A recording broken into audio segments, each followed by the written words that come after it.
Hey, second grade. It's Mrs. Gallagher from Coopertown. I hope you're having the best day ever. And I am thrilled to be hanging out for a little bit with you. And I hope we have some fun today because I am going to share some of my favorite poems. I'm so excited. I hope all of you know how much we teachers miss you. And when I was thinking of my class and what story I could share, so many things were sort of running around in my head. But one thing stood out, and that was poetry. And this class this year, you know it. You love to laugh. You found humor in a lot of things, and you loved words and playing with words. So lots of times we had people come in and share poems, and I think that was there's some happy memories that I'm holding on to. So I thought it would be cool to share some poetry. And of course, we had to go with the master, Shel Silverstein. And I know that for some of you, this is a favorite. For me, these are some of my most favorites that I picked out. Shel Silverstein was a really cool guy. He drew cartoons from the time he was 7, grew up in Chicago, and he was sketching from the moment he was a kid just your age. He wrote songs and won awards for those songs. And he really reluctantly got into writing for kids. He didn't think he could do it. And he met with a publisher, and this publisher, her name was Ursula Nordstrom, and she convinced him. She saw something in him.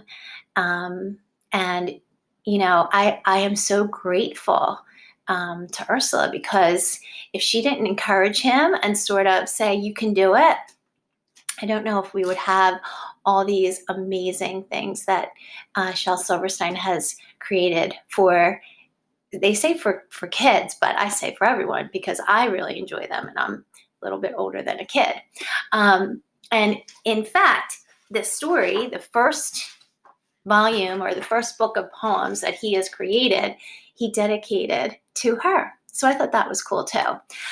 This particular book, first collection of poems, was published in 1974. So I was a little bit older than you are now in 1974. And I have to say, I enjoyed these poems as a kid. And I think it is so cool that here it is, 2020, and you're enjoying these poems as a kid. These are what we will call true classics. They're just fun and interesting and still really relevant, still something that we think about. So I like that. I really like that. Let's get started. So I like that he starts with an invitation, and that's the first poem, and it's right there. So, with poetry, you have to really use visualization because often there aren't that many pictures. So I think that's another thing that makes poetry cool. What do you see, right, in your mind's eye, you bring to it? So let's see. If you are a dreamer, come in. If you are a dreamer, a wisher, a liar, a hoper, a prayer, a magic bean buyer, if you're a pretender, come sit by my fire, for we have some flax golden tales to spin. Come in, come in. So that's how he starts. Invite you in.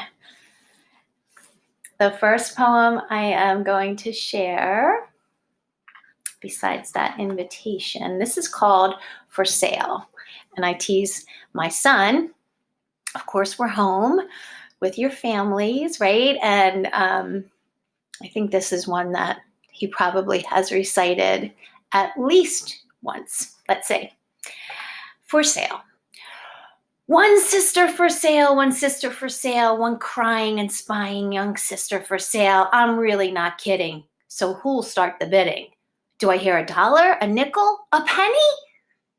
Oh, isn't there any one kid who will buy this old sister for sale, this crying and spying young sister for sale? Oh, it's a funny one. I love that one. If you have this book and you want to grab it and read along with me, that would be great. The next one I'm going to share is called Early Bird. This is what I like about his poems. They make you think, right? So listen to this. Oh, if you're a bird, be an early bird and catch the worm for your breakfast plate.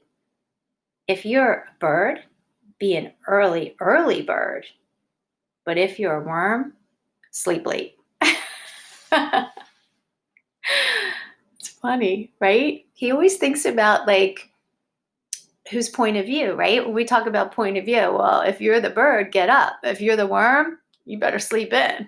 Because if you get up, you're going to be somebody's breakfast. Okay, classic. Everyone knows this one, but we have to share it. This is what I love. We all love this poem. It's called Sick.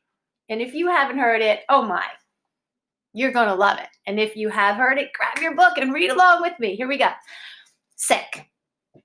I cannot go to school today, said little Peggy Ann McKay. I have the measles and the mumps, a gash, a rash, and purple bumps. My mouth is wet, my throat is dry. I'm going blind in my right eye. My tonsils are as big as rocks. I've counted 16 chicken pox. And there's one more, that's 17. And don't you think my face looks green? My leg is cut, my eyes are blue. It might be the instamatic flu. I cough and sneeze and gasp and choke. I'm sure that my left leg is broke. My hip hurts when I move my chin. My belly button's caving in. My back is wrenched. My ankle sprained. My appendix pain each time it rains. My nose is cold. My toes are numb. I have a sliver in my thumb. My neck is stiff. My voice is weak. I hardly whisper when I speak. My tongue is filling up my mouth. I think my hair is falling out. My elbows bent. My spine ain't straight. My temperature is 108. My brain is shrunk. I cannot hear. There's a hole inside my ear. I have a hangnail and my heart is... What? What's that? What's that you say? You say today is Saturday? Goodbye. I'm going out to play. I love it. I love it. That's all of us, right? We feel horrible during the week, but then if it were Saturday, we'd be fine. Another great one. The crocodile's toothache. Shall I show you the picture first? Okay, let's wrap our head around this one. Here we go.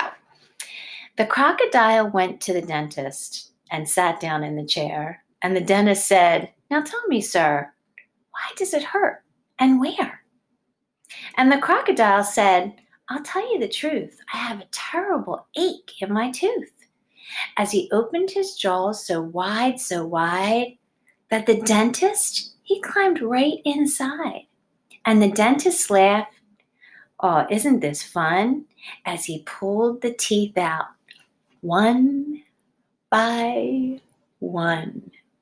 And the crocodile cried, "You're hurting me so. Please put down the pliers and let me go." But the dentist just laughed with a ho, ho, ho. Oh, and he said, "I still have 12 to go. Oops, that's the wrong one, I confess. But what's one crocodile's tooth, more or less?" Then suddenly the jaws went snap. And the dentist was gone right off the map. And where he went, one could only guess. To the north or the south or the east or the west. He left no forwarding address. But what's one dentist? More or less. What do you think happened? Funny, right? Okay. I think this could be my favorite. It's so hard to pick. I could pick so many. Look at all my tabs. So this one's called Peanut Butter Sandwich. And this goes out to my class, 2GG. And I think this was one of their favorites too. Okay, here we go. Peanut butter sandwich. Here's a picture, by the way, here. Can you see? There we go. Remember, he draws all his pictures. He drew all of his own pictures. Peanut butter sandwich.